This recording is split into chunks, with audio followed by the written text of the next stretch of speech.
Hey Rebels, welcome back to the channel. It's been a few weeks since my last video. However, we're seeing some confirmation signals in the charts right now that I'd like to review. It's not the confirmation signals that most were waiting for. However, if you were been on the channel for the last several months, we've been waiting for lower prices before higher prices, and that is exactly what's playing out. So if you're new to the channel, I'm going to walk over many signals that was giving us an indication ahead of time that we were more likely to see downside despite the narrative, despite liquidity, despite Fed policy and all the rest of it. We were prepared on the channel for further downside. So I'm going to dive into those as well as do my weekly analysis. So if that sounds good, please like and subscribe. We're going to dive right into it. What I have right here is actually one of my favorite buy setups right here. It's very common pattern that you'll see across many markets. And really, it's just a break of momentum. You see this momentum line. We're breaking momentum. You can see the momentum starting to shift in the other direction with this rounded base.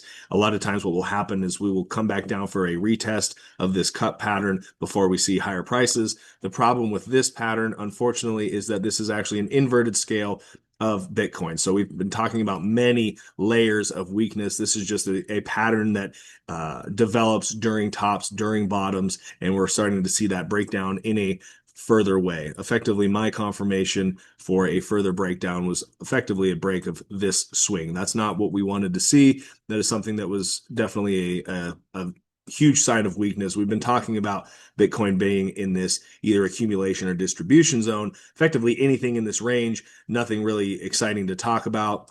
I can even expand this really. We're just effectively in a contracting range. It looked like we were going to be breaking out to the upside. A lot of people were braced for that, but we've been talking on the channel for many months about different signals indicating that Bitcoin is just glaring weakness. It is more likely that we're going to see downside before we see upside, okay? And we have finally had a break of this swing, and we will see how this week closes, but right now it's looking like this is definitely going to close below this swing right here, and we are basically going to be targeting further to the downside more likely. So I'm going to go over some of these signals that I've been talking about. If you're new to the channel, this may not be familiar to you. If you have been watching the channel for some time, this will probably be old news. However, it is still relevant. And this gets to show you that although those patterns that I showed in the beginning are useful to identify momentum shifts and stuff like that, this analysis actually gave us a long lead. This pattern just finally played out, but we had leads to this happening months in advance. So I want to go over that with you today.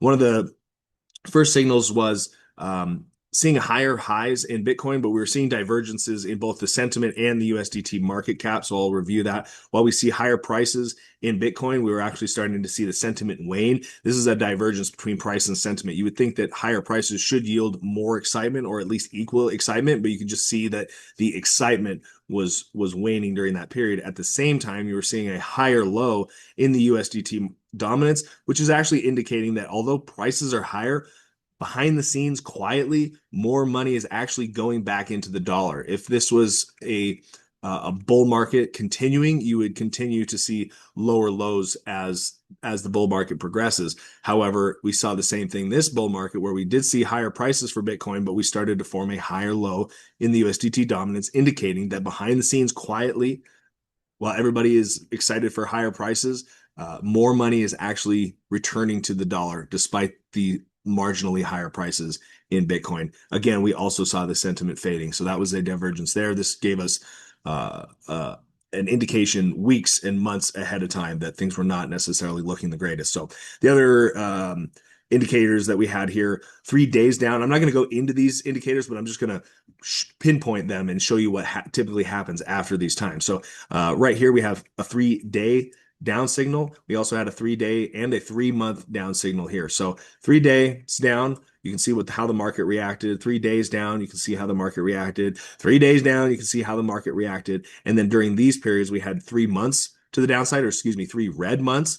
And what happened there that actually led to the bull market? What we also saw during this period was another 3-day down signal. So you got the 3 days down and the 3 red month signal that basically led to the collapse of the bull market into a bear market. That's exactly what we saw on this top as well. We saw our 3-day down signal, which if you go back in history has actually marked the cycle top for every Bitcoin cycle, but I digress. Other thing that I've been tracking on the channel that I haven't really talked much about in my reviews, but I just do it for my own, just my own curiosity to see how similar we're tracking the cycles. This is just a fractal from the last peak here because I wanted to see how does Bitcoin react coming out of these lows here, right? How does it react? And we can actually see that it's following a very remarkably similar pattern. I mean, even these highs, these peaks, this little rally, this weak rally after this 3 month down signal, and then a further collapse, we seem to be following that very, very closely. Um, the other signals that I want to look at, or the other things that I typically look at, would be the USDT dominance. Let's go see how that's faring up. I've been talking for a long time that effectively anything within this range, there is still a possibility for that rally, right? And anything in a break above this, pretty much going to be the last nail in the coffin. But we had lots of indications beforehand that this chart was actually looking very bullish, which is not good for crypto because it's indicating that more and more money is going back into the dollar, right? So we were not able to breach these lows on the last rally that we had. We actually printed a higher low. We were finding support here. The hype at the time, during this time, this was like major euphoria right here. It was actually looking really good for crypto because we had this breakdown from this all-time support, meaning that like this is something different is happening right here that we haven't seen before. However, it was mostly a fake out, and we were not able to break down any lower. So we had these higher lows forming, and then we actually broke out of this long-term downtrend that we've been in for a very long time. And so, of course, when we came up to this heavy resistance, I was effectively saying like, look, it doesn't mean that it's over for crypto right now. We do have the potential to come down a little farther, perhaps even come down to the bottom of this range or retest these, and that could see a tradable range in crypto. However, we just saw more strength and we were accumulating in a very strong position. And now we have broken above this resistance. And I've talked many times on the channel how that was most likely going to be the final nail in the coffin. And again, this is another fractal that I have here from the last cycle. Very similar things where you're seeing higher lows printing, coming back down for a retest in a stronger position, effectively a mirror image of last cycle. So this cycle in particular has just followed very eerily to the previous cycle. And so, as you can see, if we don't diverge from this pattern, we're most likely to see that, especially since we've broken this heavy resistance, most likely to see more money returning to the dollar rather than into the cryptos. So that was kind of the last hope, and we basically got confirmation to the other side where that is less likely to happen now. Let's do others versus Bitcoin. This would be like, we've been talking about this, how we need to decide. The crazy thing is that although we're seeing major weakness in Bitcoin, we've actually been holding up relatively strong. We're obviously not trending in this chart. However, somehow, we have not been able to break this resistance right here, but we also haven't broken down any further. The final nail in the coffin for me right here will be a breakdown of these lows, indicating that we are also going to be targeting lower prices with the altcoins and Bitcoin. The other thing I wanted to mention, let's see, in general, let's see. Find the chart. I should have prepared myself.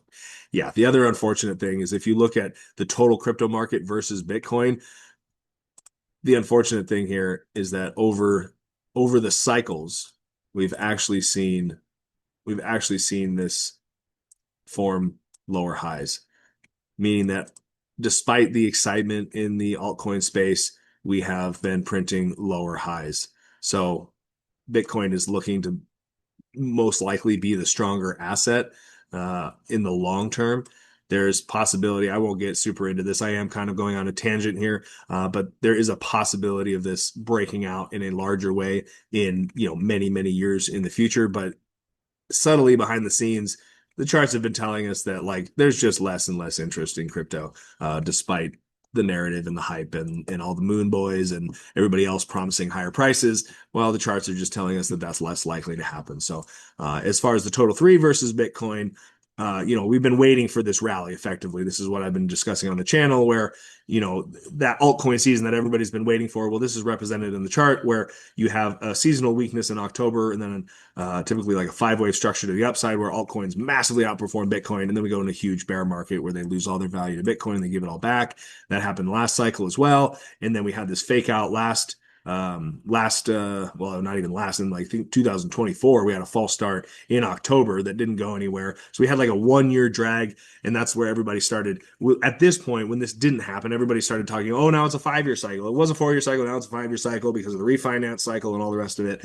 And we talked about that on the channel, and that was a possibility. What is that going to look like in the charts? Well, it's going to have to break out of this downtrend and actually be convincing to the upside. However, Bitcoin itself and USDT dominance have been just telling us that that's less likely to happen. So we have to be flexible, and we have to basically understand what is reality, because no matter what the narrative is, no matter what the fundamentals are and all the rest of it, that all affects buying and selling decisions, which shows up in the price charts. So you don't really need to be a macro expert. You don't really need to know all the fundamentals, and any of the fundamentals that you think you know, it's already known. The market already knows. It's already priced in. It's just there's not really, you don't really have an edge if you're going on to YouTube, um, crypto YouTube especially, to get your information to get an edge in this market. Well, it's not really an edge because they're really just discussing things that everybody else is already talking about, right? So like these liquidity narratives and the Fed and all the rest of it, well, that's already known, and that's already probably influenced their decisions, probably influenced your decisions. Like if you've already bought and it's like, okay, well, it still hasn't happened yet. That's why prices aren't going up, because it's already been priced in. There's nothing that that the market hasn't already priced in. So it's good news for us, because then we can just fall back to the charts and see and analyze the charts themselves, because they're going to be telling the real story, right? And I actually want to zoom in a little bit on Bitcoin here quickly to kind of show you, um, just on a shorter term time frame, how we could have foreseen whether the price action was going to basically break to the upside, or the downside, right? And I'll use my 50% tool for that. It's one of my favorite tools. We're gonna actually, I think we are going to do this on a weekly time frame as well.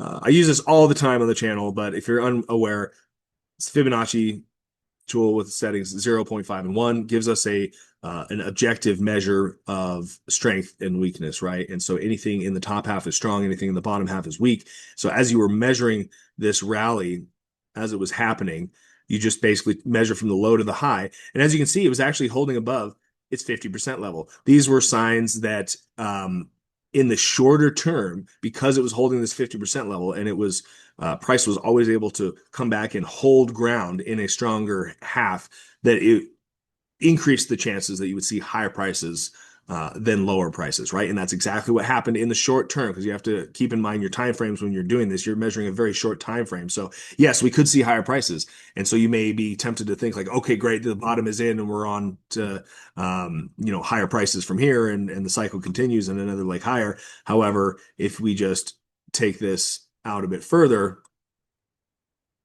you can see that yes, once we hit this peak, the very next week closed below this 50% level. Not a very good sign. Actually, basically confirming to us that although it held strength very briefly and everybody was getting very excited, I think I remember on this weekly bar, everybody was getting very excited for higher prices. And yes, we had a higher low, and we were actually technically in an uptrend on the weekly time frame from this point here. However, we closed below these tops. That's another thing that I look at, is you look at the swings for strength and weakness. We were never able to close above this swing top. That was indicating weakness right on this bar. And then we had a further confirmation of weakness on this bar. Things were just not looking well. So yes, I was away for a while, but you could have done this yourself and been like, you know what? The things aren't really looking that great. People are excited for higher prices, and they're just all just keep waiting. It's going to happen. It's going to happen. But we could see that, well, we closed below the swing top. Not a good sign. Next week happens, closing below this 50% level. It was holding strength for a while, but now we're just getting more and more weak. And then now this week, we've basically hit final nail in the coffin, and basically confirming, especially if we close below this level, indicating more weakness, right? So now where are the targets to the downside? Well, something that I've looked at I keep an eye on a lot is the 200-week moving average. It's a well-known moving average. It's used all the time. A lot of investors find value. You can see if you go back in history, I encourage you to do this. You can just see that in general, the 200-week moving average and in a bear market has been a good place to start accumulating. We were below the 200-week moving average here for a long time, but you can see once we got there, we pretty much just went sideways, right? Until we finally were able to find support and push on in the next bull market. Um,